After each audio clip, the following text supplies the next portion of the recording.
Yo, Thought Warriors. What is up? Higher Learning is on. It is I, Van Lathan Jr. And it's me, Rachel and Lindsay.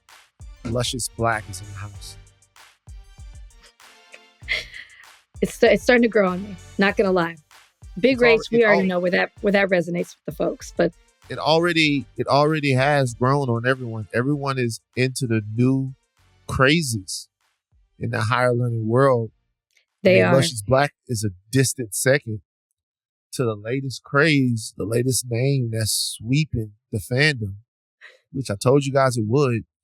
Donnie Sweet Booty Beacham. Donnie, how are you feeling about it? It had quite a few tweets. It might have been trending at one point. I don't know. I'm not on the Twitter sphere enough. But how are you feeling? Have you resonated yet with Sweet Booty? Yeah, I think by Is your the wife end, calling you Sweet Booty? she actually, she approves of it. She was like, you know what, I like that. It fits and it sounds good. And I was like, all right, that's too much. But I don't know. It's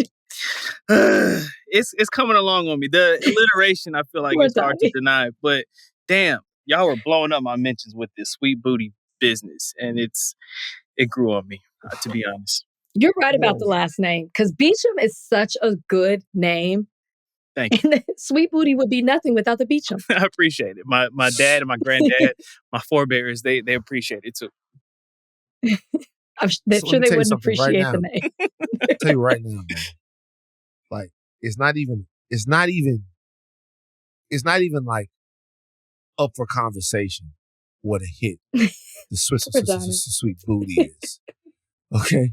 It's not even up for conversation. It's a hit. I'm going to have, as soon as we find out what Ashleigh's nickname is, okay, it's got to be Shirts, Big Rach, Luscious Black, Chloe the Alien, Donnie Sweet Booty Beacham. And we got to get Ashleigh. There's been a couple of things that have been milling around, jumping around, but Ashleigh needs her nickname as well. It's got to happen. You guys, think of a nickname for Ashleigh out there. Okay, it's got to happen. It's got to happen. Give him her last name, because it might be a Sweet Booty Beacham situation here. Ashleigh Smith. It's Ashleigh Smith. Ashleigh Smith. That's the name. Got all the nicknames. Higher Learning's ready to go. Rachel, what'd you do this weekend? What'd you do? Well, I've had quite an eventful weekend. My voice came back, thank God. You know how that goes. I've been pretty good with that lately. I was in Vegas, 24 hours in Vegas for the Summer League and the surrounding events. Went to a couple of games, and by that I mean a quarter each. I ran into my high school ex-boyfriend. How about that? I hadn't seen him in years. Interesting. Black, who is this by person? The way, for those wondering. Who is he? His name's Brandon Bradford. So what was his life? Yeah, what happened? Name. Oh, God. I like Donnie. I don't know why I set myself up for these situations, but it was interesting. We haven't seen somebody like that in years. Okay, so we dated. I was a junior. He was a senior. And he went to Howard. Mm-hmm. And my parents were like, you're not going to Howard. I applied to Howard. I got into Howard. They were like, you're not following your boyfriend to Howard. So that was a dream deferred.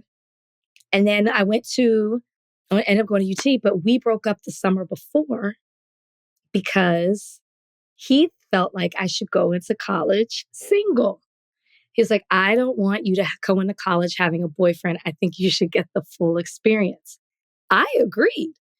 This is great. Right. You know, he's like, if it's meant to be, you'll come back to each other. I had a boyfriend in 3 months. Right. Another one. It's crazy. It's crazy though that nigga just basically went, yo, I want to go hit hoes in DC. That's basically. You know what I'm saying? It's like, but he didn't the first year. If he didn't do it the first year, fine. We were together his first year of college. Yeah. He was like, you know, you going to college, man. I've been out here. I'll never forget. I watched Gino and his then girl get into an argument over a guy named Reggie Torbor. Reggie was a football player at Lehigh. He went on to play in the NFL. He went to Auburn. And I remember, Reggie was a beast, man. Huge head, big hands. You could just tell that he was a different species from the rest of them. Reggie was a dog. Okay. And so, I come back. I'm like, yo, man, what happened to Reg? Where did Reg end up going? Because I didn't realize that he had gone to Auburn. I was like, where's Reggie at, man? I was like, he didn't go to LSU. And Gino went, nah, that nigga hitting hoes in Alabama. And Shayla's friend was Reggie's girlfriend. And then they got into an argument. Why would you say that? Why would you say that? And Gino was like, that's what he doing. So when Gino gets here for the Summit of the Sexes, I was just about to say Gino, who will be there next Monday for the Summit of the Sexes, bringing that kind of energy. Mm-hmm. So you saw this guy. Was this? I mean, what? This is not the story. Why? I mean, I'm saying? Why is this notable? Like, why did you bring this up? I'm telling what happened the weekend. I'm saying something interesting that happened. You're the one who started taking it on and asking me all these questions. I thought it was cool. I was like, oh my gosh, I haven't seen him. I was like, Katie, look. It's my ex-boyfriend. I haven't seen him in years. Let me tell you something. I just got to be real with you. The story that you just told, if I told that story, I would get in trouble. I told Brian I saw him. I know, but if I ran into an ex-girlfriend and I was on the podcast talking about this is why we broke up and all of this stuff, you kind of looked up into the air when you were telling the story, I would get in trouble. I just want to let you know. So I'm 38, and that was when I was 18. If you got a problem, something that was 20 years ago, that's a different issue. And remember, he fat now? I don't know if I said this before, but like we never even took it that we were literally like innocent. That's probably why he broke up with me too, because I wasn't putting out back in 18. Oh, so then that's what. See, you buried the lead. Obviously, he was like, so you know what? We never had. So we didn't have that relationship. So I feel like it's even more innocent. It's like, whatever. So you ran into a high school boyfriend. That dude was a pimp. That dude had been up here a year and he was going to school and he was like, you know what, man? I don't think you need to be tied down. What he was really trying to say is these Howard girls is lit. I'm not going back. I'm not going back to celibacy. But Jabril was like, I remember Jabril came back from California. Jabril was like, yo, you got a girlfriend, Van? I was like, yeah, we were talking about it. He was like, do y'all have sex? And I was like, nah, we don't have sex. He was like, I won't date a girl. This is the first guy that ever said this. I think we were 15, 16, something like that. Jabril was like, I won't date a girl that won't have sex with me. And I was like, for real? He's like, yeah, I'm not taking a vow of celibacy for none of these girls. And I was like, oh, shit, Jabril. He's so toxic. I appreciate being straight up. Yeah, I made new rules for myself this weekend. Would you like to hear them? Yes. Oh, wait. So I saw him, went to the games, went to like an MBPA event, went to a clutch party, went to Fanatics party, got an hour and a half of sleep, flew to Charleston, which is where I am now with Brian's family. In these streets. Networking. In these streets. Working. How dare you be out there in these streets that pull up on this man and his family smelling like tequila and NBA players? Like how dare you? Because I walked in with this little thing, and it makes all the difference. Mm-hmm. What are y'all doing in Charleston? Little brownie. That's a slavery place. You gotta feel it. There's something here. We're in Folly Beach, which is cool. Like it's, you don't know where that is. You're frowning at me. No, I don't know what Folly Beach is. Honestly, until it's just on the water. It's just on the water outside of Charleston. But his dad turns 80 this year, and so all the families here, like even Brian's brother from Austria and his family. So everybody's here. It's like 15 people, and like we're all staying in a beach house by the beach. So it's nice. Austria. You always hear the wrong things in the story. What about it? Nothing, man. There's some places I could go, but I won't. Look, here's the thing. I've decided that I'm serious about this, by the way. I've decided that I, at my big age of 43, have to manage my care.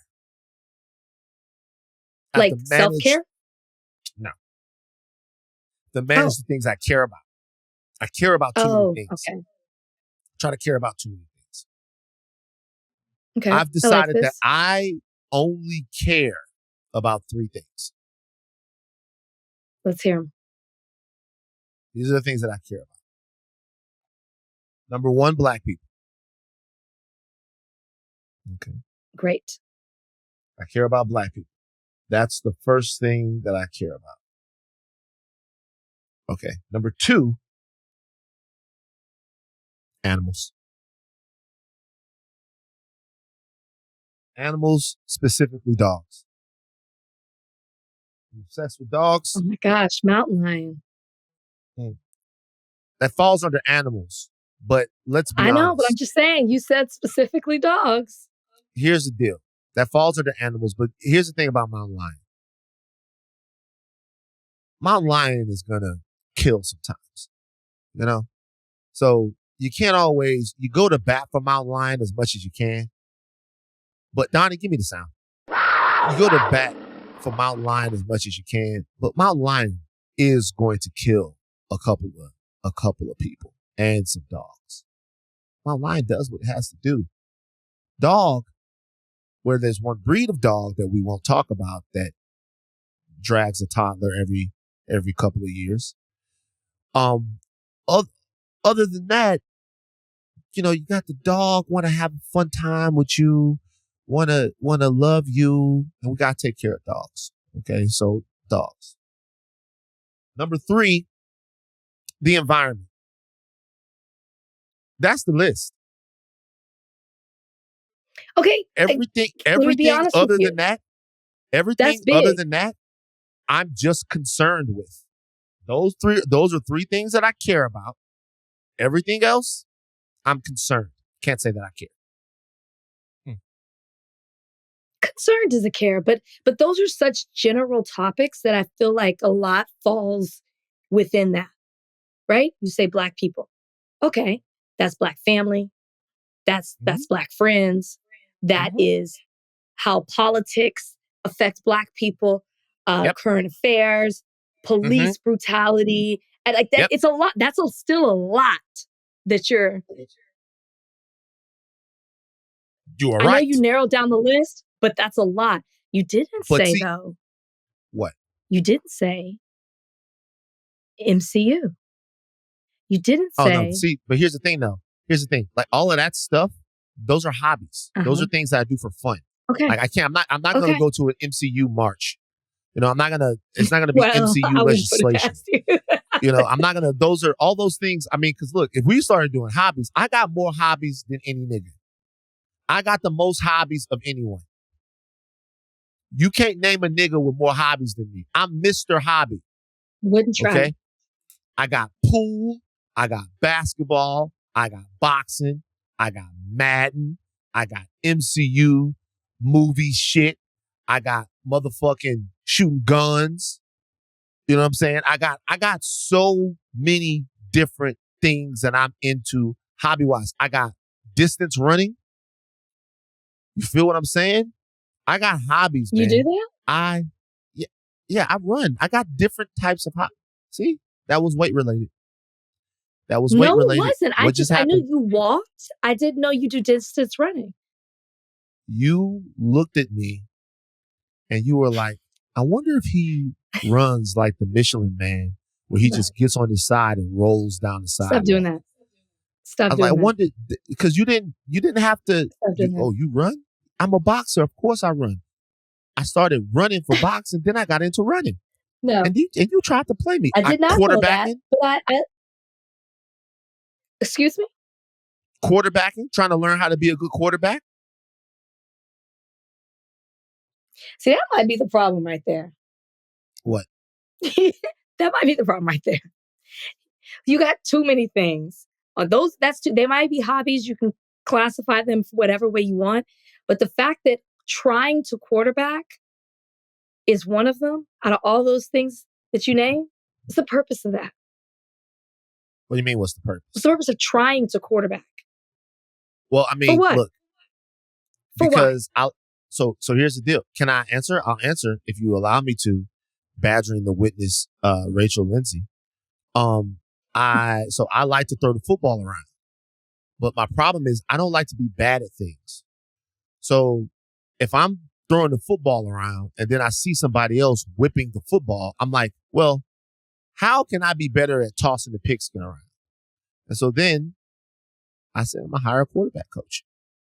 I go out there, I whip the ball around, I transfer my weight, try to drop it in, try to throw deep spirals, I try to throw crossing routes. You know what? I don't need you to talk. How's it going? I'm about to start cowboying again, riding again. I talked to my dad. I talked to my dad a couple of nights ago, and he was telling me, reconnect with the land. Stop caring about so many things. Pick 3 things to care about. You know what I mean? And so these are the 3 things: Black people, animals, the environment. Boom. That's it. Everything else. When you go riding, I want to go. I'm down for the cowboying thing. Do you really ride though? I mean, we ride. I feel like we ride different horses. I feel like you ride horses that. When's the last time you got on a horse? You don't talk to me. I rode my whole life. When was the last time you got on a horse? Last year. Oh, what kind of horse did you get on? What was it? A walking horse? What was it? Just broken down, crippled, decrepit? It's a country horse.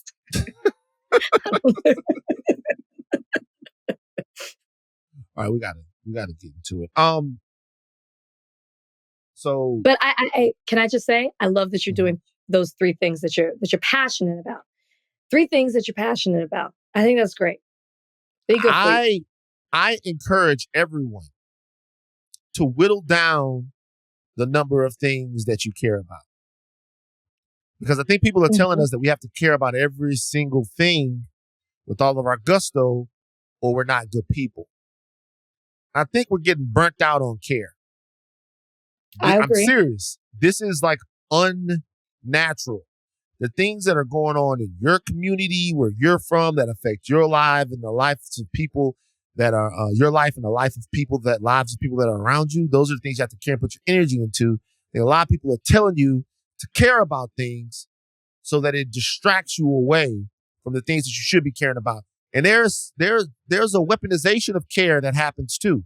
Like when you're talking to somebody and you're saying, hey, Black people need this, Black people need that, Black people need this. And then they say to you, well, what about Native Americans and what they've been through? Which is obviously a truthful thing to say. Obviously, Native Americans and indigenous people have been through a tremendous amount of pain and turmoil, not just here, but almost everywhere that indigenous people have met with conquerors, right? It's been bad. But there's this thing that sometimes people do to you to say that, hey, if someone has it equal or worse to you, then you should shut the fuck up. And that's a weaponization of care. Well, you can't just care about your stuff. You got to care about everybody's stuff.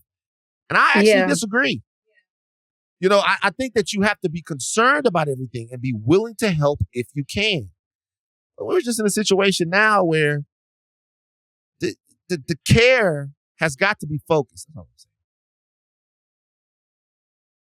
Well, I get it. There's also just so much going on, so many things to distract you, and so many things, not just causes, but just things, just so many things that are around. And I get it. I like the focus, and I am going to accept your challenge, Van, and I'm going to find the 3 things that I want to care about. 3 things. I'm going to figure it out. Things. All right. The big deal of the day is not the big deal of the day because it is a big deal. It's a big deal in the day because of the conversations that it has inspired. We're about to talk about Jonah Hill and his surf fucking crimes. when we come back on the other side of this break. Jonah Hill got put on blast by his ex-girlfriend, Sarah Brady. She is a pro surfer. She's a pro surfer. That's very important to the story. They dated in 2021. She accused him of being emotionally abusive and labeled him a misogynistic narcissist. She put a couple of messages up that he had apparently sent her when they were together, and these messages don't look good. Now, I'm sure that people that are listening to us right now have already read these messages, but Rachel, I'm sure that you've seen them. Mm-hmm. They range from him asking her to remove posts, her telling him that she should remove posts, him saying it's not good enough. But essentially, these messages come down to Jonah Hill trying to police the way that Sarah Brady looks, the people who she's around, and what she posts on social media. He was very, very, very direct about what he felt like was appropriate for her to be showing people, who was appropriate for her to be hanging around, and what he thought her conduct in their relationship should be. And they rightly kicked Jonah Hill's ass as soon as these texts were made public. Yeah. So it made me think of something that you said, and I'm going to paraphrase. So, jump in where if I get it wrong. But I think it was last episode, you talked about how an insecure man knows what to say or do to make a woman feel small when he's feeling a certain way. Is that how you said it? That's how I took it. Yeah, somebody who is... Because we were talking about Kiki's guy. Yeah, someone who is like perpetually insecure and is an expert at minimizing. They know how to use the appropriate language to minimize at the moment they want you to feel small. Yes. And it made me think of that because that's exactly what's happening in this situation. But what's even more interesting is you obviously were attracted to Sarah Brady. That's the name of his ex. You were attracted to her for a reason. There was something that you liked about her. And this is why I always say, I've said before, there's so many men who love the idea of something, but not the reality of it. So when you saw her, you knew she was surfing. You probably saw her pictures on social. You saw her in a bathing suit, whatever type of bathing suit she wore. You thought she was super attractive. You thought that was hot. You loved the freedom and the individuality that she had that comes with surfing that, we don't see as many women in this with men. So there's this dominance, there's this girl power. You loved all of that. And then the moment the reality of being with her exists, you see, now you're in this reality of watching those things and being her boyfriend in it. You want to use that against her. And it is classic narcissism. That's all I can think of. I'm like, this narcissism, a narcissist knows how to say the right thing to make you question and doubt yourself and believe you are the problem, when in actuality, they're projecting their own issues on you. They're genius gaslighters and they drive you insane. And that's why you don't watch Vanderpump Rules, but there's a moment in the reunion where Lala is talking to Tom Sandoval, which if you know anything about it, he's the guy who cheated on his ex-girlfriend now with her best friend. And she says to him, "You're a narcissist and you're dangerous." And someone else questions her and says, "Why are you saying that? That's a bad thing to say." And she goes, "No, they're dangerous." And it's this type of language and the things that I just said, the language that Jonah Hill is using, things that I just said, which highlight how dangerous this is, the effects that it has on the person who's receiving this type of toxicity. And I understand, I know there were people who were also critical of Sarah saying, "Why are you putting this out now? He just had a baby with another woman. Why are you doing this?" She's doing it because she's probably healing. And what she went through, she wants to be a message for other women more than it is about making your ex look bad. That's how I feel. So a couple of things. Number one, I think everybody falls in love with the idea of someone. I think everyone does. I think everyone falls in love with the idea of someone. Not questioning that. And then I think that a relationship only actually becomes a relationship when you start legislating how much you want to change the person. Like when you start. No. Okay. I'm serious about this. Like when you start seeing things that you don't like and you start asking the person to adjust their behavior for your comfortability or for your compatibility, is when you understand how functional your relationship is. Like, to me, so you fall in love with somebody, everything is great. And when I say change something, I mean maybe little things. Maybe, hey, in my house, I like to keep things clean this way. Could you do this? Or this is how I like the bathroom to be, or this is kind of my thing, or whatever. And then you start having a conversation about which things from your partner are fair to ask them to do and which things you have to get used to. And I think kind of that's, to be honest with you, the mark of a deeper relationship. Because deeper, yes. Yeah, anything else you can like take it or leave it, right? Hey, I go over to her stuff, we hang out, whatever, that's her shit, this is my shit. I leave, I go with what, there's no real connection. But the moment that there's a connection, you have to integrate lives. And when you integrate lives, there's a push-pull that has to happen, right?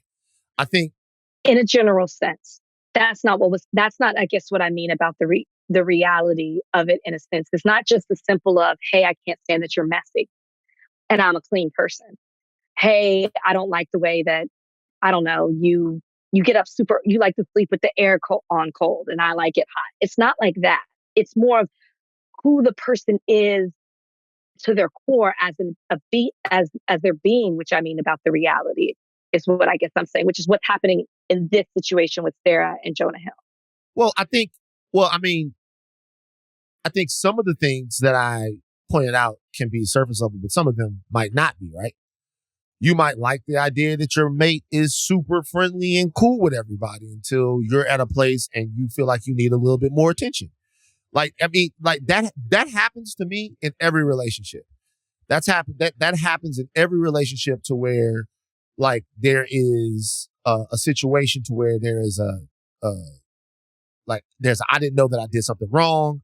I didn't know that this was bad. I didn't know that this was something that you didn't like, and then you set a boundary. I think this is different though. The reason why I say I'm an expert at being in a relationship where boundaries have been crossed, like an expert. I think this is different though, because I don't think that these are boundaries. I think that these are fences. They're not. Right. I think that this right here is, first of all, when you say that he was attracted to her because of all of that stuff, I don't think that that's who she really is. I don't think that that's like not accepting the reality of her. I mean, you know that that's who she is. I think it's wanting to change her after you've been with her. I think the reality is accepted. You're hard-eyesing her butt when you see her on the surfboard. You know that that's who she is. I think that it's toxic because you're saying she can't be that person anymore. That's what I mean. That's what I want to say. What I mean when I say the idea and the reality, I mean the same things that you loved about her, right? And it's bigger than just her looks. It's the whole surfer girl image. The same things that you liked about her. Now you don't like that with her. You want to change that. That's what I mean about the reality of her. Mm-hmm. So you liked it from afar, but now that you're in it, you don't want her to do that anymore. That's what I mean. That idea versus that reality specifically, right. Not the little things. So I always use the example with me about being a lawyer. Oh, you're a lawyer. I love that. You're independent. You have your own, your own thing. But then when you get with me, you weaponize the independence against me. And it's like, well, which one is it? Well, do you like? Well, what I would say to that is they didn't even know you when they were saying that they like that. Like all of that, to me, the lie comes at the beginning, the truth comes later. So like, sure. So you're when you're saying you're independent, they don't know how independent. That's what dating is. Right. So what I'm saying is like that to me is when you get to know the actual reality of the person. What you see as from somebody at first is never who they really are. It's always this and this and that. You're not fucking at first. You're not farting at first. You're not doing any of the stuff. The person who you really get to know, that's how you fall in love. You fall in love with who the person actually is. And I don't think that Jonah Hill is in love with himself, or he probably doesn't love himself, because he didn't give enough of himself in order to like lift her up and not try to pull her down and like minimize her. Mm-hmm. I think sometimes that's like that's a habit that guys get into sometimes. I think he used very specific language in this, and the language was wife and mother. Mm-hmm. If you want the family, if you want all of that, then you're gonna have to make some decisions. He said something to that effect. And I think that intimates that there's a sacrifice of who you are if you want to be a wife and mother. And we've discussed that. We've talked about that. It's a sacrifice. You have to be different. You a mom. He essentially said, you a mom to her, or you want to be a mom. And he was being incredibly controlling and, to me, trying to change her in a way that is unacceptable. We all try to change our partners. I'm sorry. I just don't. Anyone who says that they just did not try to change their partner in any way, we all try to change our partners. We do. Yes, things about them, absolutely. But there are things that are acceptable, and there are ways that are acceptable of going about it, and ways that are unacceptable of going about it. I think this is clearly toxic and unhealthy, and really says some things about Jonah Hill that were a little bit surprising. I mean, they shouldn't have been. They shouldn't have been, but they were a little bit surprising. It was a little bit surprising. Why were they surprising to you? The level of intent, like in reading these messages, like you can see his face. You can see him engineering the message. The alchemy of the emotion is all right there. The language is spot on. He's very clear in the messages to leave it up to her to make her own decision as to not put her in a box where it's looking like he's giving her an ultimatum. He's using language that is like softening a little bit. Hey, these are my boundaries. This is what I feel comfortable with. Therapy talk. Yeah, this is what I feel comfortable with, and this is what I don't feel comfortable with, which on its face, when you look at that, you go, oh, okay, well, somebody's saying that they can't handle that. You know, one time I went to a work party, and I brought Kalika to the work party with me. It was a Halloween party. And one of my coworkers, who was drunk out of her mind, gave me a marker and asked me to sign the top of her breast. Like sign the top of her breast. And I did it. Now it was a Halloween party. This is easy. And it was a Halloween party, and we were laughing and everything like that. And I was like, it's not, she was clothed, and it was, and she's like, sign the top of her. Everybody was laughing, and Kalika was everybody signing the top of her breast? Everybody was doing crazy stuff like that. It was like a TMZ Halloween party. Like people were going crazy. You know what I mean? So like and I did it, and she freaked out. Rightfully so. Like rightfully so, she freaked out right away. That was kind of a thing. You know what I mean? She was right there. It wasn't anything that like I was, so she freaked out.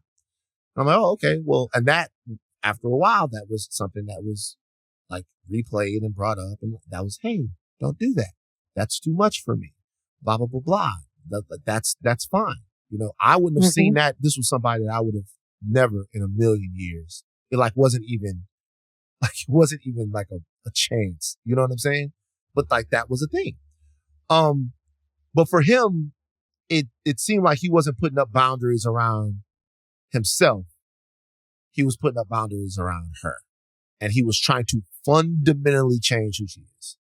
And I think that's kind of what you were saying earlier. Like changing small parts of people or asking them to kind of be different is something, but trying to make a fundamental change in who somebody is kind of.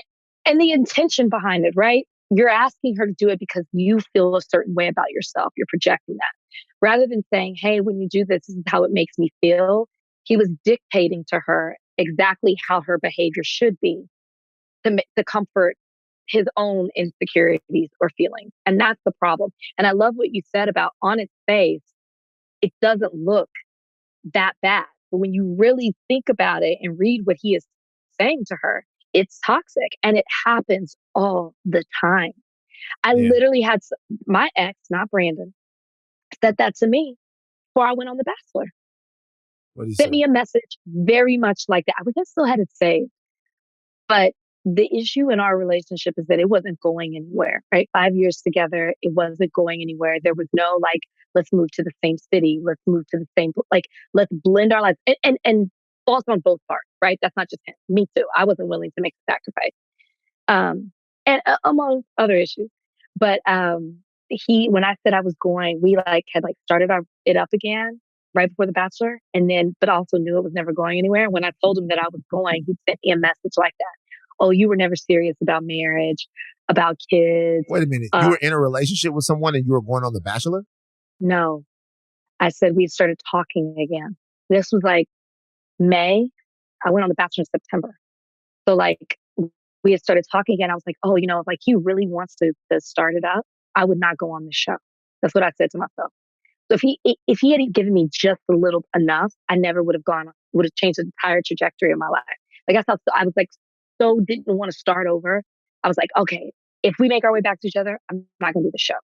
But when I realized it wasn't going anywhere, I sent him a message and said, hey, I'm going on this show. I want you to know about this so you won't be surprised. I'm leaving my phone, blah, blah, blah. And the message was telling me, first it was like, cool, like make sure you don't mention me. Really all it said. And I was like, man, after 5 years, that's all you got to say. And then the message was, I thought you wanted to be a wife, a mother. You don't take marriage seriously. It was that kind of talk. But if you still all that, you never wanted to make that. I guess I'm confused. Anyway. I guess I'm confused. Were you seeing him or were you not seeing him when you were going to go on the show? Define seeing. We were just talking. We didn't live in the same place. I hadn't seen him since May. So it wasn't anything to where it wasn't a big enough deal to where you wouldn't go on The Bachelor.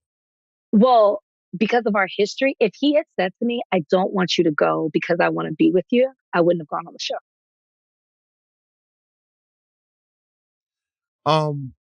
So when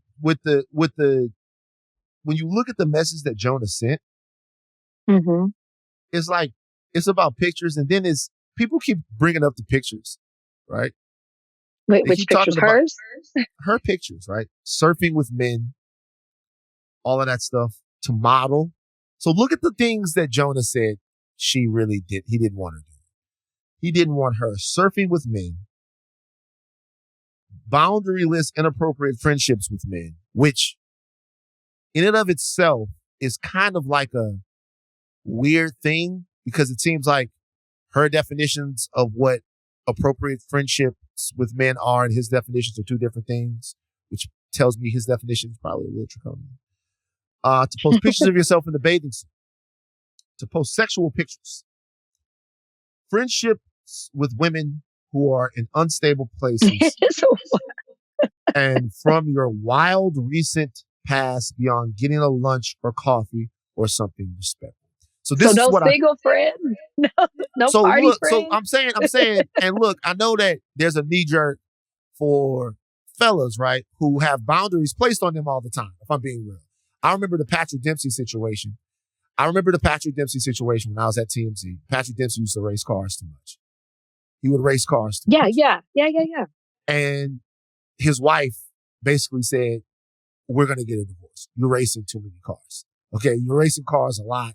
Every weekend you're gone. You're racing cars. We're a family. You need to be here. And it doesn't matter. I can't have you racing cars all the time. But wasn't it the danger of racing as well? It doesn't matter. It was. Okay, I thought it does matter if the reason is the danger and we have kids and you're putting your life in danger and you're doing it this often.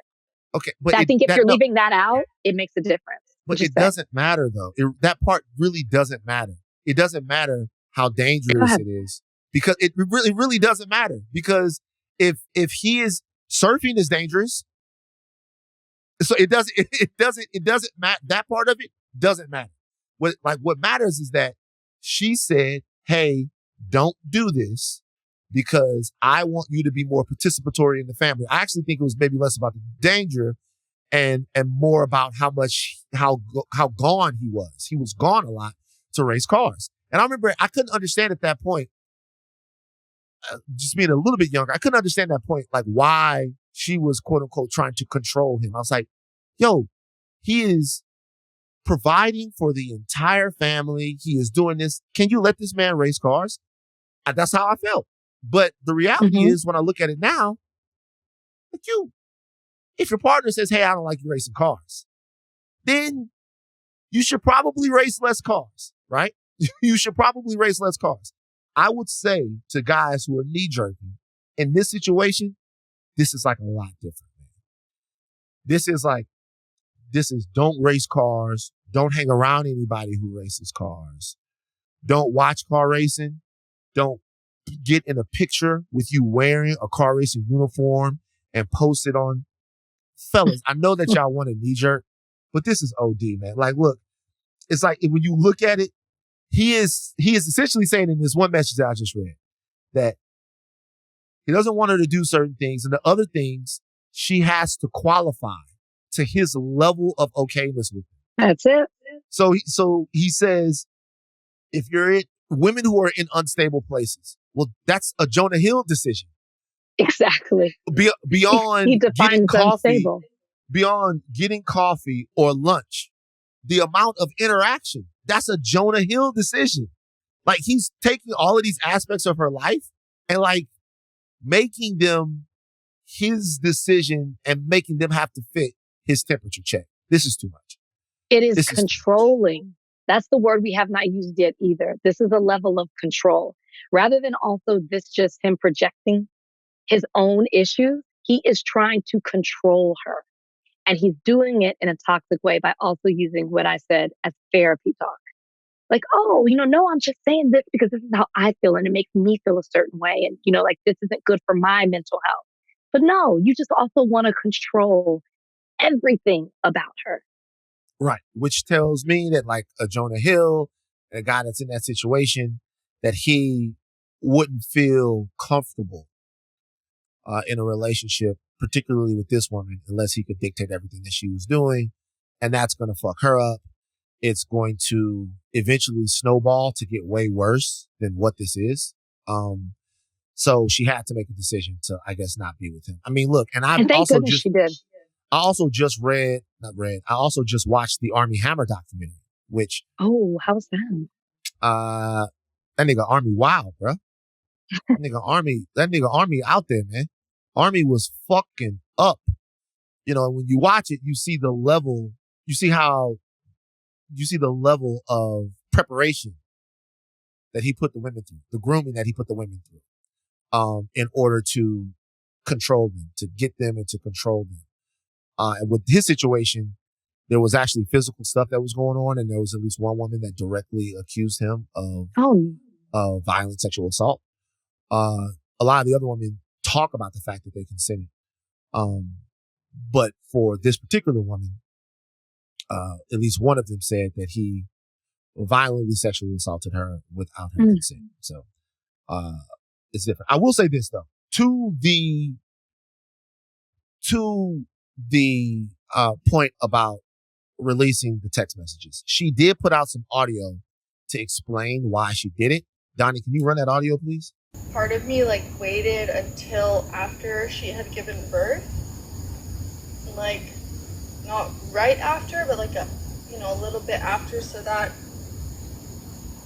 his current fiance and the mother of his child, Olivia, I just hope she would receive some of these screenshots somehow through friends, friends of mine that I met through him, that I know are good people and I know would make an effort to protect her.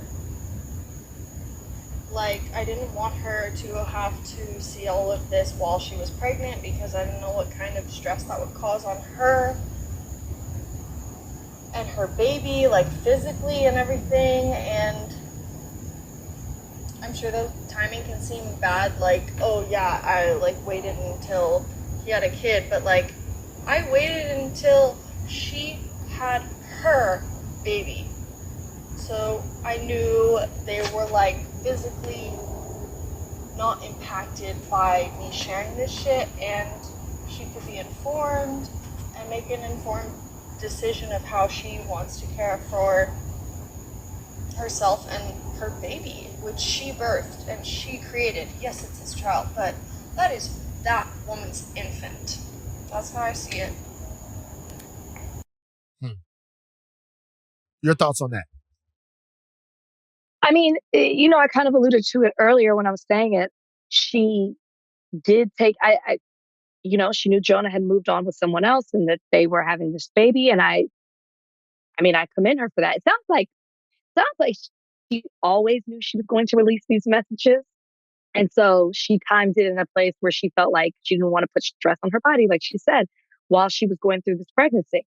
I mean, it's still going to have stress after, but her intention was to do this so other women in similar situations could see the danger in this type of behavior and avoid these situations. I truly believe that, rather than her intention was to make Jonah look like a bad person or to cause a rift in their relationship. But maybe she was saying to this woman, hey, maybe you're going through some of these same things as well. And maybe you see a similar pattern here. And maybe you should reflect on whether or not you want to stay in the situation, especially now that a child is involved. Okay. So here's the thing. A couple of things. And this is the toxic corner of Van being toxic. I don't believe that she put the screenshots out because she wanted them to get back to Jonah Hill's, like, baby's mom, so that she could warn her. Because do you think she did it for other women who are in similar situations? No. She's mad at Jonah Hill. She has every right to be mad at Jonah Hill, and she wants to embarrass Jonah Hill. All right, that's why she put them out. Because if she wanted to get to that lady, she said they have mutual friends and stuff. If she wanted to get to that lady, she could probably get to her. And she could probably send the message, and she could probably have, and maybe she did. And maybe she tried. And maybe that was her deal, right? Maybe she tried. She also says in there that she is hoping that by putting the messages out that she sees them and that it tells her who Jonah Hill really is, right? So she knows who Jonah Hill really is. Jonah Hill treated her poorly, and the leverage that she has is to expose how he treated her poorly in a public way. And I think that as much as we talk about his actions and everything, we have to be honest about, like, why this was done, right? Why wait? What? Why wait? They were together in 2021. Mm-hmm. If you think she's still mad at him in 2023? Okay, so I'll tell you why wait. Number one, if she's waiting right now and if she thinks it's better to leak these messages for that woman after she's had the baby, well, then we know that she's wrong, right? We know that lady's hormones are going crazy right now. She's prone to depression right now. Like, she's got a child screaming in the middle of the night right now. She is right now in one of the most hectic times in her life. One of the times in her life where we know this, we've just had conversations about this, where she probably needs as much or more care as she needed before. So it's not easier to do it for her right now. It might be easier, like she said, for the baby, but it's definitely not easier for Olivia Miller right now to be dealing with this and be dealing with the newborn. This doesn't have anything to do with her or anything to do with anyone else. This is about Sarah Brady and how she feels about Jonah Hill. And Jonah might deserve it. And he does deserve it, but we don't have to act like it's something that it's not. And I will say this, just so that people know exactly where I stand. There is a slippery slope between identifying abusers, identifying people who are sexually harassing you, identifying people who have physically or even emotionally harmed you, and like exposing shitty boyfriends or shitty partners on a worldwide group thread known as Twitter or Instagram. There is a line. And I know it all feels the same. Like when you're talking about Matt Lauer, who locks a woman inside of a room, or you're talking about Charlie Rose, who's showing his dick to the people that he works with, or you're talking about Harvey Weinstein or Bill Cosby or any of those people. I know that it feels the same, but there is a line between my spouse is a cheater, between my spouse is controlling, my spouse is manipulative, between bad spouses, right? Bad spouses, fucked up people for sure, and what we've seen over the last 4 or 5 years. And I have to honestly say that, and to be real with you, like,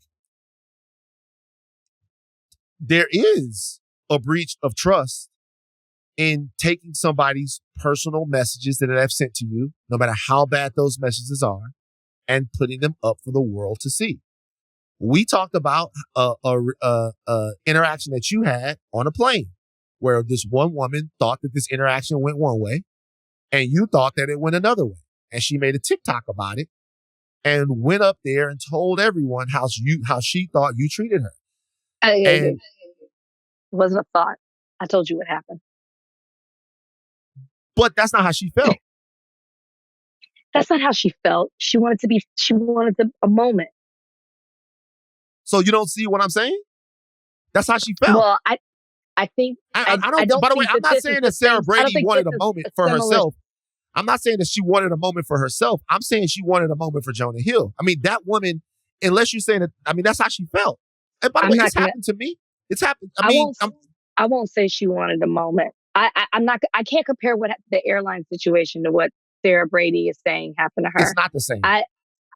I'm sure some of her, yes, sure. I would be an idiot to say there's not a piece of her that doesn't want to see, he's presented one way to the world and she knows him in a different way. So of course you want people to see. There's a part of you that wants people to see that. But does that part outweigh the message that she wanted to put out there? I don't believe so. That's just me. But again, we'll never know. We're speculating here. And is that my style? Not my style either, to go out and put that kind of information, because I do agree with you. Whether that's important to bring up right now or not, that is a violation of privacy to put somebody's personal messages out there.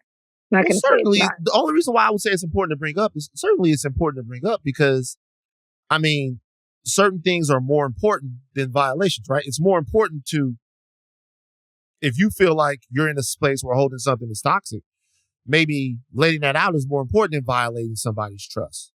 Or maybe that's, maybe that's it, but it still is what it is. And so the people that are saying, hey, this is fucked up that you would put somebody's text messages out there like this in this situation. I mean, they're not wrong, right? No one would appreciate this being done to them if there was an inkling of a different side to the story. So do you think it would have been better for her to do a sit-down interview with Rachel Lindsay? And where she says, let me tell you about the emotional abuse I suffered from Jonah Hill. She doesn't provide any text messages. She doesn't put any of that out there, but she sits and tells her story. Do you think that's the thing? You think those people would still have an issue? So this is my thing. I think her story is her story. And whatever, whatever adds or is a part of her story, if it's a picture, if it's an email, whatever it is, if it's a text message, her story is her story. Like that's a conversation she was having. Her story is her story. That's fine, right? Interesting that had this been a phone call, she couldn't have even done this, right? I mean, if they're in California. I'm sure there were those too. Right. So this is what she had. Right. So, and it's just a difference between like text and phone calls, right? A text is right there. It's a communication, and somebody, it's right there. Two people. I guess no, it's different because a text, the consent that the other person has a record of that is implied, right? So with the phone call, you need two-party consent in California because they have to know that they're being recorded. But with the text, it's implied that they know that they're being recorded because they're sending the text. So there you have that. Look how I just lorded that up. Legal eagle van, legal bear. But I'm saying, to be honest with you, really, it doesn't really matter how she tells the story. It doesn't matter how. There's going to be a little shittiness in it, in this situation, considering that this woman just had a baby, considering that these are private text messages. There's going to be a little shittiness in it. But the question is, does that little bit of untowardness or shittiness, Does it measure up against everything that she felt like she had to get off her chest? And the answer is Right. probably not. But Right. we can't, but I'm telling people right now,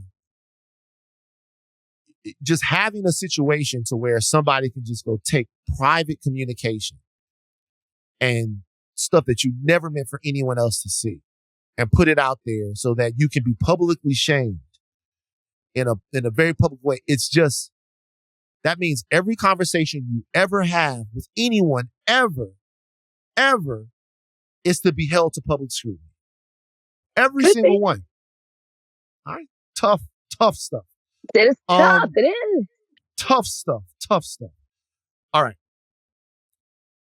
Dwight Howard. Did you see this video?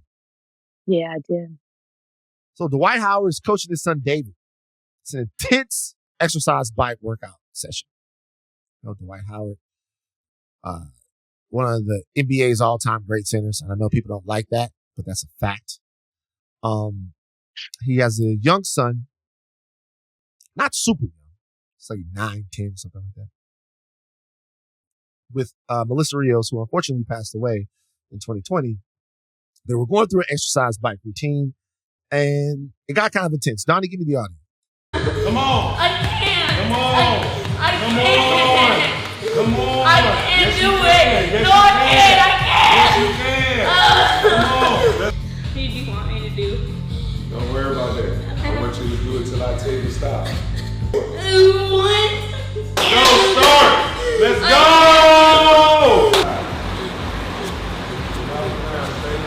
Come on.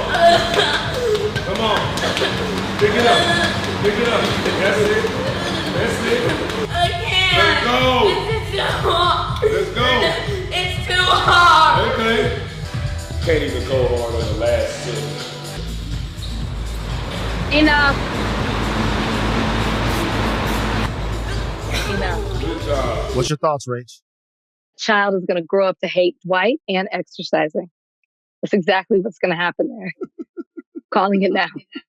Listen, I grew up in a house with tough love. I grew up in a house where certain things were expected of me. I grew up in a strict environment. I grew up with the mentality of, well, you're a Lindsay. That's what you're supposed to do. When it's like, oh, I made an A. Well, you're a Lindsay. I mean, I wouldn't expect anything else. I know what tough love is. I grew up in sports. You know, I ran track. I run it in the heat in the summer in Texas, 6 to 8 track practice.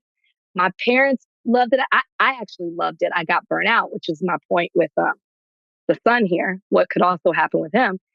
My dad would stand at the 300 mark, screaming and yelling for me to kick it when you're about to break, when you're running that 400, and you got to give it all you got. Like I had that parent who was, you know, very encouraging and on me in sports and on me in academics. But there's a level that goes too far. The child is screaming, crying. Well, first, let me back this up. I don't understand the purpose of recording this, and I don't understand of putting this out there publicly, because that child is old enough to where he's got friends and he himself can see this. So you're putting this out there, which almost is a little bit of public shaming him while he's pleading and begging for you to stop. And you got a camera in his face recording all of this. I just think that this crosses a line. I am about being tough, but not to this level, because I don't understand what the purpose of this was, what you were trying to get from him to go this far in such a public way. And it just adds one thing to the list why people can't stand Dwight Howard. People can't stand him. People can't stand They can't stand Dwight Howard because he acts crazy. I could not disagree more. Like, what is the purpose of having a father if not for this? Nah. Oh my gosh, a father can provide so many more things to you than doing what he's doing in this video. Okay, So a father should provide so many more things, but the basis of it for me, at least for me, is to be pushed past the limits of what I thought that I could do. And I'll be honest with you, when I was a kid, I was a crier. I was. So was I. When I was a kid, I was a crier when I fought. I was a crier when I was a crier. Bursting with emotion, I was a crier. And I just wasn't allowed, the tears were not a signal that it was time to stop. It just wasn't. It was the tears were a signal that, all right, it's getting hard. Now this is where you push through.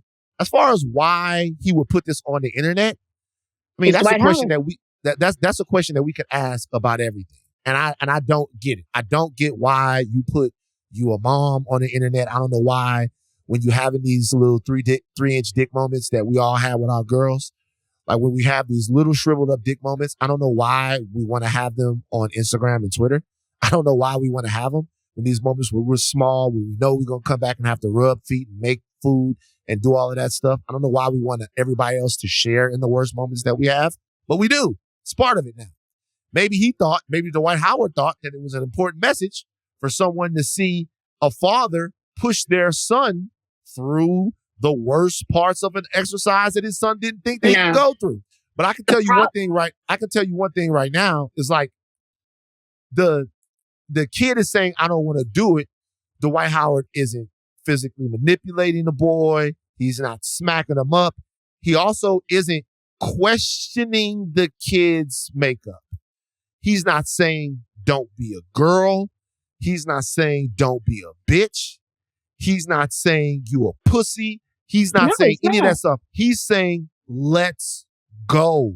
It's time to activate. When it's hard, when you want to cry and stop, that's what's going to separate you from the next person. Like when but he's saying, let's go. It's time. Okay, let's go. This is why the video is wrong to be out publicly. He could have said that exact speech that you did, but we don't see that. So we're forced to analyze it from the bits that we see. I agree with you. What I would have loved to have seen in that video, one, is the speech you just gave. I'd also want to know, why is that child on an exercise bike? Did he say, that child could have said, Dad, I want to ride 5 miles on this bike. And he could have said, okay, I'm going to hold you to it no matter what. Let's go. Didn't give that context. So what it looks like, which is why I think some people have the opinion that I have, is that you're forcing him to be an athlete that he doesn't want to be. Yeah, but that's jumping to such a conclusion. Like, well, I have no choice. I only see the video. You do have a choice. Like his dad is in the NBA. Like it's like, you know, that's jumping to such a conclusion. But that child might not. What if the child is into the arts? Doesn't even. That's what I'm saying. We don't know. If he said, "This is what I want to be," and Dwight said, "Okay, this is what it's going to take to get there," then okay, I understand some of like the harshness of it, but that we don't have any type of context. Okay, he just puts this out here for all of us to talk. Okay, so this is what because there's this video and then there's 4 or 5 slides, right? And the other slides. Did the slides come at the same time the video came out or after the public backlash? No, this is 5 days ago here. Like the slides came. The video and there's 4 or 5 slides, right? So in these video is Dwight Howard and all of his kids. They are boxing, and there's another one with this little boy. They're boxing, and this little boy is getting a little emotional. Like his son is getting a little emotional. They're boxing, they're running. He said him and his kids go to the gym at 7 a.m. in the morning. They're doing yoga as a family. He's got a guy in there that he's brought in him, I guess, to teach him how to do, this looks like MMA or Brazilian Jiu-Jitsu. The kid is getting into it. He says, me and my kids walking to the gym 7 a.m. every morning. There's a little boy popping his gloves. And this is the caption. In the process of being great, it's going to be laughs, frowns, smiles, tears, blood, and sweat. But that's what is needed for us to succeed as individuals and also collectively as a family. I'm just teaching my kids what it means to be resilient, to be determined, and to have discipline. Every day is a battle, and some battles are going to be harder to win than others. But we have to fight. We have to fight them until we win. And if we win, every day we'll never lose in the end. We have to finish every mission we begin and follow through. That's the most important part. Never say you can't. And then he quotes the Bible. You can and you will, just follow through. That's how you be great. Go ahead. So wrap it up. Put a bow on it with the Bible verse. And so to me, this is not the only clip that he posted. It's the clip of his son. And by the way, he's encouraging his son. He's rubbing his chest as his son wants to give up. He's looking at the thing. I just don't understand how this is bad. He's encouraging his son. Would your opinion change if they didn't want to do that? would your opinion change? Because I think this is where we might differ. If those kids have no desire to work out, would your mind change? Because he's like, we get up at 7 a.m. I already know they don't want to get up at 7 a.m, so I'm not even going to pose that question. That's different. Would it change? You don't even know. You don't know what's going on. You're making this kids, maybe one of them. All them kids don't want to get up at 7 a.m. They don't. Hey, can I be honest with you? Me and my dad used to get up. That's you. How do you know that they don't want to do it then? Me and my dad used to get up at 6 a.m. Actually, bullshit. We used to get up at 5 a.m. to be on the deer stand at 6. And if he wanted to do that. What? And if he went hunting without me, I would cry. And sometimes, let me tell you what would happen. Sometimes he would try to wake me up, and I wouldn't get up, and then he would leave the room, and I thought I was actually stealing a little bit more sleep. But then I would hear the truck turn on, and he would leave, and I would be like, "Oh my God!" And I would be so upset. But he was like, "When I come in there and I say, it's get up, and it's time to go hunting. Get up and it's time to go hunting." So that's my point. You wanted to hunt. Would it change your mind if these kids don't want to do that? Certainly, but I think it's an unfair assumption to make that they don't. We're just assuming that they don't. We don't. And I literally have prefaced everything by said that he showed us some clips. There's no my kid said when he grows up, he wants to be this. My kid wants to be this. He didn't give us any of that. So I'm going to assume, because you've given us no choice, you put it out here for public consumption of what it is. And I'm just saying, if that child doesn't want to do that, then I got a problem with the video. I got a problem that you're forcing them to get up at 7 to do all of this. Okay, let me ask you a question. Let me ask you a question. Blue Ivy came out and danced at Beyonce's concert. Mm-hmm. Did you have a problem with that? She wanted to. How do you know?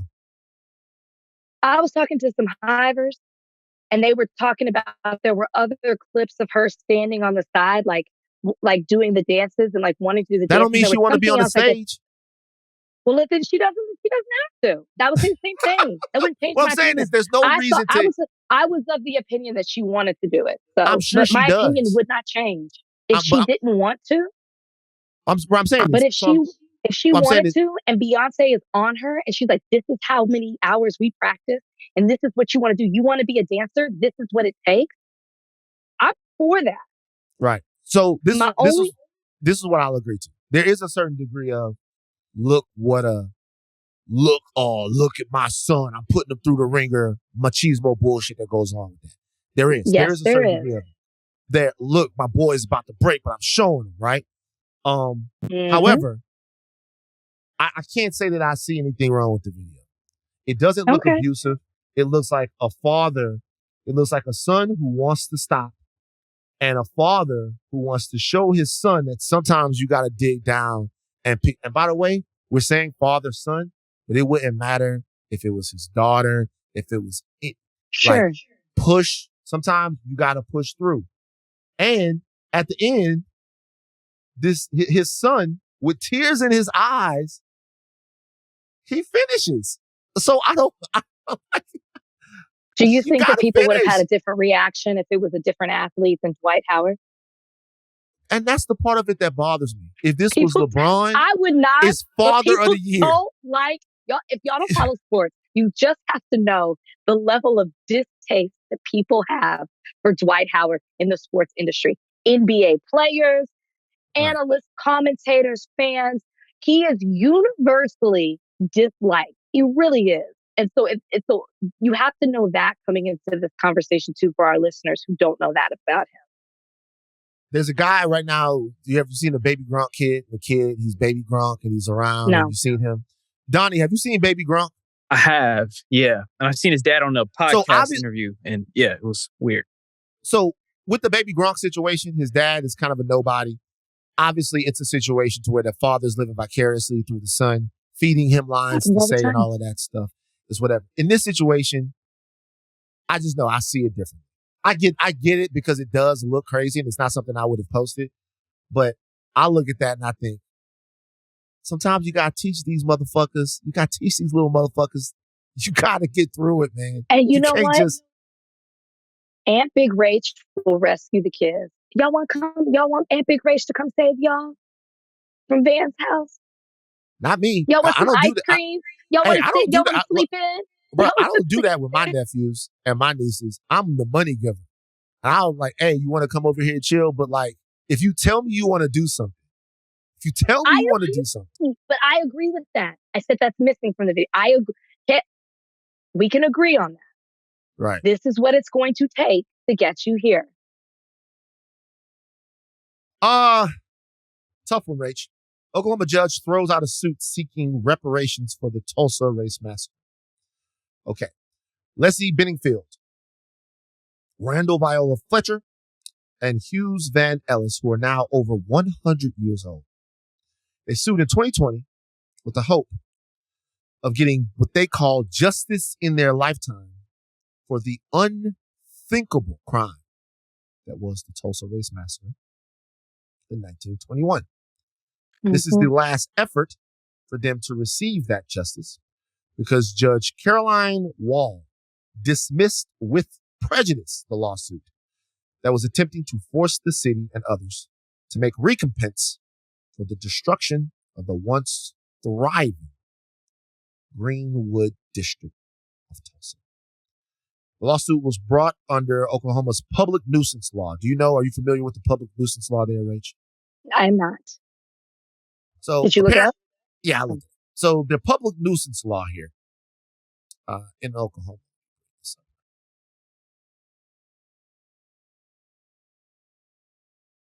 Donnie.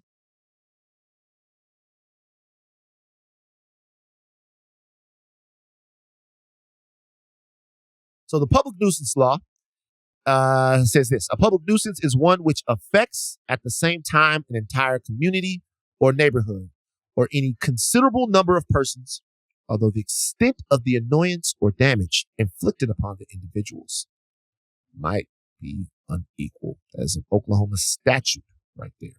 So under this law, they were suing because the city and insurance companies never compensated victims for their losses. The reason why these victims weren't compensated for their losses at the time that this obvious event happened, everyone can see that they lost a lot of stuff, is because the massacre was classified as a riot. And because it was classified as a riot, all of the loss of property, housing, hospitals, all of that stuff, no compensation was ever made from the insurance companies because the insurance companies essentially said that these people burned their own shit down. When we know now that did not happen. Rach, your thoughts? I mean, what's troubling about this is this judge, Caroline Wall, last year said that the case could move forward, right? This case was first filed in 2020. Of course, the city, I'm assuming those are the defendants because there's 7 different entities that they named that were guilty in this, that played a part in the reason that they believe that, that were responsible for what was taken from these plaintiffs and what they're entitled to receive. So she, despite the objections, last year in May, I believe, decided that the case could move on and she was not going to dismiss it, which was a huge victory for all the advocates that were, saying that this should happen and these reparations should be received by the living victims and their descendants. Well, so for her to come back and now say, no, she's dismissing this case because it would be this undue burden on, the city, and it would levy a tax against the residents who they feel, well, this happened 100 years ago, so they're not responsible for what happened 100 years ago, even if they are descendants of these people. That happened such a long time ago. To take that back, it's what's so troubling. And to me, it is very obvious what is happening here. Judge Caroline Wall is an elected official. So I would jump out on a limb and say her constituents do not want her to move forward with this case. I wouldn't be shocked if someone said to her, listen, you better reverse what you did here. Otherwise, you won't be sitting on the bench much longer. I'm sure the pressure got to her. So that is another thing. We highlight this multiple times on this podcast. You've got to pay attention who you're putting in these positions. If the right judge had this case could be moving forward to trial. That's not what's happening here. I will point out that the spokeswoman for the mayor says that the mayor doesn't want to penalize Tulsa residents by levying a tax, but they are open to a dialogue of what reparations could look like in a different way. So I would say if you're a resident or whatever, maybe that's us on the outside putting public pressure that, okay, well, what does that look like? Because it doesn't mean that the city doesn't have money. So if you're talking about giving them reparations in another form that doesn't look like putting taxes on the residents, then let's explore that and stay on top of that and see what that looks like. What else could that look like? Did you also know that somebody gave them $1 million? Gave who $1 million? Of course, this doesn't go to the defendant. Of course, this doesn't fix everything that was lost over these last 100 years because of what was taken away from Black Wall Street. There was a donor who gave $1 million to the surviving victims of the Tulsa Massacre. And the city's like, oh, this is a great sign of humanity. But what are y'all going to do then? Okay. What are y'all going to do? So Ryan Walters, who is the far-right MAGA dickhead, he is the superintendent of public instruction there. Public forum last Thursday night, he said, let's not tie it, being the Tulsa Race Massacre, to color and say that skin color determined that.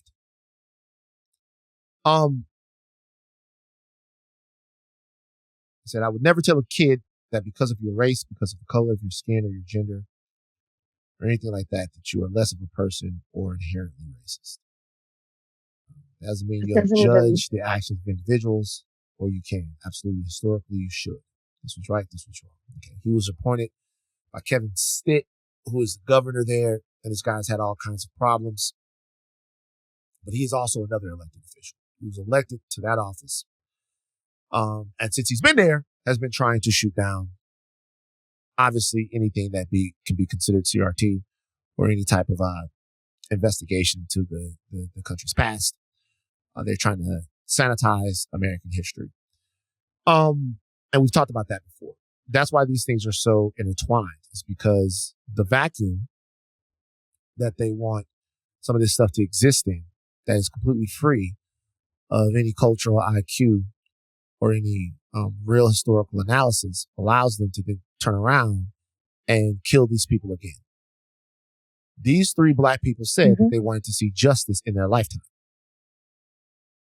Okay. They want to see justice in their lifetime. They just died again. They killed up their community. They're going to kill them by denying them justice. And then all 3 of them are close to going on to glory. And my question is, like, how many times do Black people have to die for America to live? The idea of America that America wants to propagate, push forward, this land of extreme meritocracy where everything is equal, nobody has ever suffered, and no one is old, and nothing bad ever happened, right? Well, in order to push that lie forward, there have to be people that have been victims of that go silent. They have to die a death. And those people are almost always Black.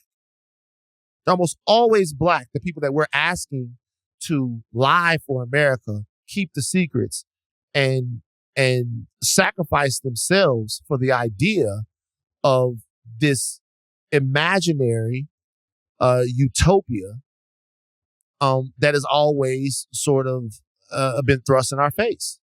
You know, like when Candace Owens says that Juneteenth is a stupid ghetto holiday, right? We don't really talk too much about what Candace says on this podcast. Try to keep her away from it. But you think about the fact that if any of what these people said was true, then Juneteenth would be the easiest holiday to celebrate in American history. Easy. The idea of America is supposed to be, we have an idea. The idea might not be perfect, but as we move forward, we perfect it. That's the idea of the Constitution. The framers are supposed to be such genius people because they understood that they didn't know everything. So as America changes, or as we realize that there's cracks, well, we can amend our Constitution to make it pliable and malleable to whoever might come around, and also to right things that we got wrong. But like, originalists and people who are dead set in this country being the same way that it was when it first started just won't allow that to happen. In this situation with Tulsa, we're talking about a race riot where Black people were killed for being successful, and we can't even admit to that being the accurate depiction of what happened. I want people to do some research on this, okay? Obviously, everybody knows what happened. June 1st, 1921, May 31st, 1921. 1,000 homes burned, businesses looted, 35 city blocks destroyed. No, 300 dead, thousands left homeless. Want everybody to go look, scholar.harvard.edu.com/none-publications. Go read the Harvard study on what happened in Tulsa, so you can see the legacy of it. Okay? Couple of things here, just so people know how thriving a community Greenwood was, how thriving a community they were. All right. Right now, currently, $1 circulates for about 20 days in the Jewish community, 30 days in the Asian community, meaning that dollar that gets spent there circulates around the community for that amount of time. All right. Right now, in Black America, that same dollar circulates for 6 hours in the Black community before it leaves. 6 hours. 6 hours in the Black community before it leaves. In Greenwood, in 1921, that dollar circulated for 19 months. 19 months before it exited that community. That was the idea of America that they tell you is supposed to exist. People who, despite everything that's stacked up against them, came together and cohesively, intently, and purposefully devised a thriving community, created a thriving community. School, hospital, bank, shop, grocery store, all together. They didn't like it, and they burned it the fuck down because it was too American. And then 100 years later, they told them people, fuck you again, nigger. We'll watch you die before we even admit that what happened was wrong and that it happened because you were Black. $150 million worth of wealth lost. Since Greenwood, Black housing gone down 4% in Oklahoma. Like all of those things, these things have ripple effects of what a thriving community builds, what happens, how it happens across the country, not just there, in Rosewood, in North Carolina, in Atlanta, in Harlem, all over the place. They just straight up took it, took all the land, took all the wealth, and then said, you guys aren't doing a good enough job. And once again, now, since we're trying to rewrite the history books, we have to kind of, once again, act like it's the sun isn't shining. We have to act like the sun didn't rise. We have to act like there's no moon in the sky. And and the more you know, the more you're really, really flabbergasted at it. Like they have some fucking nerve. I know people from Tulsa, Jay Ellis, the great brothers from Tulsa. We need to be on their ass about some type of package of recognition and recompense for what happened in Tulsa and everywhere that it happened. I'm serious. Yeah. This is fucking whatever. Yeah. Well, no. I mean, that's what I agree with you, and that's what I'm saying about holding people to what they say. Okay, well, if you don't want to levy a tax, but you're interested or you believe that there should be a discussion about some type of financial compensation happening, then let's get creative about what this looks like, because that's not the only way to give money to the victims and their descendants. But something that I wanted to touch on that you said when you talked about recognizing the Tulsa massacre. What I see happening is, especially after 2020, you see white people giving themselves a pat on the back for being knowledgeable about a historic event that happened, for saying, hey, Tulsa Massacre, I understand what happened. That was a tragedy, right? Even the mayor there spoke out and said, what happened 100 years ago was a tragedy. And they think that that's enough. And to me, that's where we have to be even louder with, or you have to start bringing attention to, because it's not just recognizing what happened. Okay, for years, they didn't even recognize it, right? Never, recognize it. Now they are doing that, and they feel like that's enough because it's so much more than what they did before. What they're not recognizing is what happened over the last 100 years and how detrimental that was to the Black community in Tulsa. Those 10,000 plus people that were dispersed from Tulsa and had to go somewhere else. So then they took that trauma and took it somewhere else because of what they had Black Wall Street there and had to be displaced to go somewhere else. And all the other places that you name, we've seen this happen time and time again to the Black community. It's about recognizing what happened from then to now, and how that's been detrimental to the Black community, and not just recognizing the historical event for what it was. You have to recognize the effect. That's what they're not doing. I was wrong, by the way. It went down 4% initially. That was by 1930. If you look at it by the year 2000, you've seen an almost 25% dip in Black home ownership. These people fucking crazy. Y'all keep playing with these people. I'm serious, man. These people are crazy, man. Keep fucking playing with these people. I'm serious, man. I'm talking all of this shit. Keep playing with these people. These people don't give a All right. It's time for Van Lathan, Animal Agent. I have to talk to this guy. Man sentenced for shooting black bear in National Park due to being scared. Serge Painchild has been fined $7,500 Canadian, $5,600 American. Violation of the Canada National Parks Act.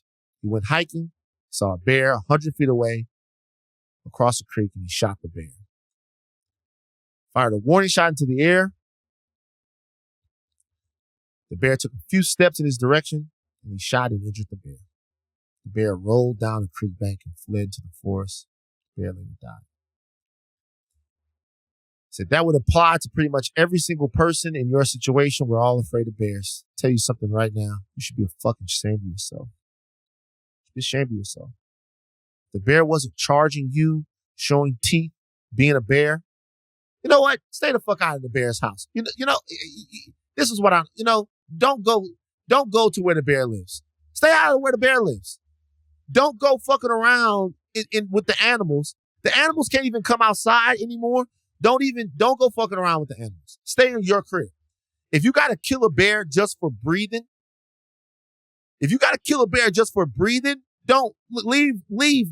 Don't stay out. Go to fucking Disneyland. This is the same thing that they treat us the way they treat these bears. Yeah, I knew it was coming. I'm serious. It's because they the treat black us the bear. way they treat these I know bears. It's a black bear. I knew you were going to say that. And I know this might shock you, but I agree with you. What? I agree with everything I'm assuming that you would say death to bears. I know you would. But the fact that this bear was 100 feet away across a pond, you wanted to kill that bear. And then you shot a warning shot in the air. It wasn't walking towards you, but coming at you aggressively. It might not have even seen you at that point. You shoot a warning shot into the air, and then he takes a couple of steps to you, and you shoot him down. Come on now. No, I don't. Yes, I'm with you. I'm on side of bear. I want people to help me out with how, because I'm down with the Wolf Conservatory. I'm down with a couple other places. What more I can do to help animals? Because I'm about finished with you humans. Y'all all, like, every time something like the Tulsa thing happens, where I look at these older black people with their pain on their face, just trying to get someone to tell them it was wrong. Just we care. And it wasn't because they was black. I just want to help dogs and bears. You know? Because I don't think I can help bears. You know, I don't think I can help people. All right. I gotta go after this. Okay. Rachel, what's the worst that can happen? I'm about to ask you. What's possibly the worst that can happen here? A Harvard professor, Avi Loeb, Loeb. Loeb? Well, Donnie, what do you think that is? You think that's Loeb or Loeb? I think it's Loeb. It's Loeb. Yeah. Avi? Like It's Lisa Avi. Loeb. Avi Loeb. Okay, Lisa Loeb. Oh, I like that. And you say, I only hear what I want to. Don't pay attention to the things you're looking at. Yeah, I love that shit. That shit was my shit. That just made me happy. I was down, but now I'm happy. Look at the smile. I knew it did. Look at the smile on your face. That was the song, You though. say I talk so all the time. So what does talk so all the time mean? Do you know what that means? No. Go ahead. Wait a minute. I have to, Avi Loeb. you say, hold on, but you have to say, by the way, it's spelled different. What does talk so all the time mean? Oh, it is. You say I talk so all the time. So Lisa was the shit back in the day. Okay, oh look. Anyway, Harvard professor says that he might have found fragments of alien technology from a meteor that landed in the waters of Papua New Guinea in 2014. Loeb and his team just brought the materials back to Harvard for analysis. U.S.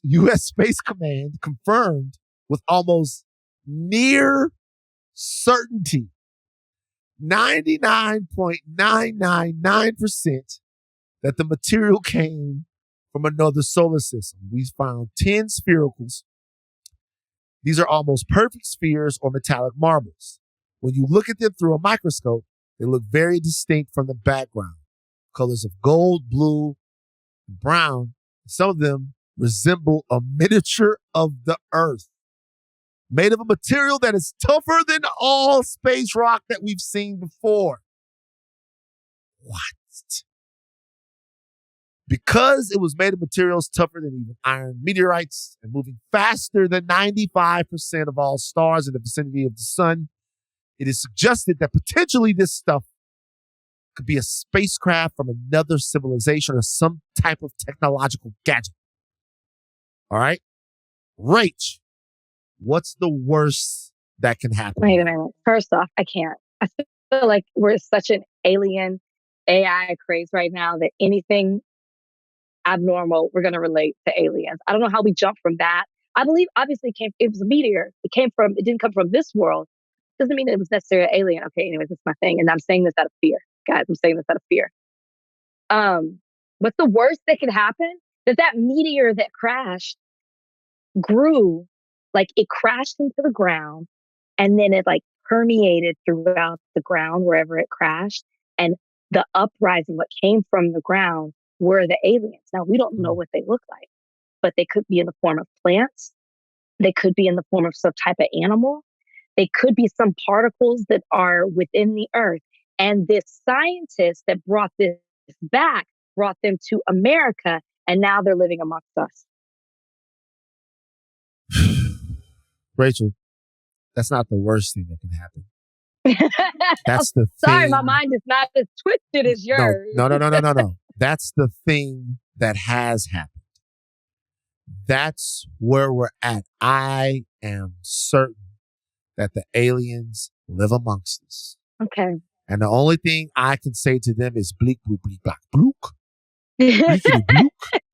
They might just be like, what's up? They probably like us. They're us. probably down. I'm excited, though, that people are finally ripping. I just saw this video of Larsa. Of course you are. You're sick of humans. Before we leave, I have gotten some preliminary word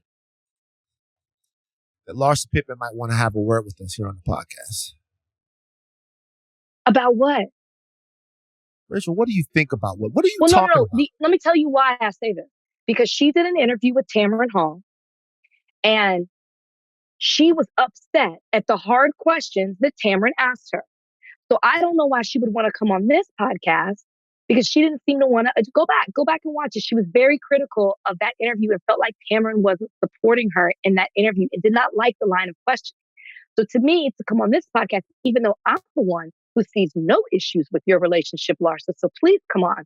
I think it is extremely appropriate. And I'm happy for you. But I just think that maybe she would be a little bit, like nervous about coming on here if she had those issues with Tamron. That's the reason I said that. By the way, I don't think that Larsa Pippen's relationship is inappropriate. What?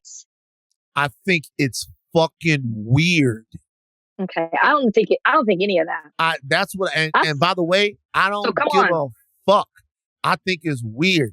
I think it's ridiculous. Fucking weird. I would love for her to come on because I am so team their relationship. Good for look, Larsa, it's a home game. Come on the podcast. We'll have a conversation. Marcus, you're welcome as well. Everybody come on the podcast. Come on. But we're not about to act like it's not a little bit peculiar. I never have. I've always stood by this opinion, and you know it. I have always said, I think people are taking it too far. I do not see the big deal. I've always said that. It's facts. Okay, it's facts. Let's go. Right. Let's go. Take think caps off, but do not stop learning. I am Van Luscious Black Lathan for Donnie Sweet Booty Beacham, Chloe the Alien. I'm signing off. Rach, what you got for? And for Ashleigh, no name Smith, until she fills in the blank. And Rachel, Big Rach Lindsay. We're out. Bye, guys.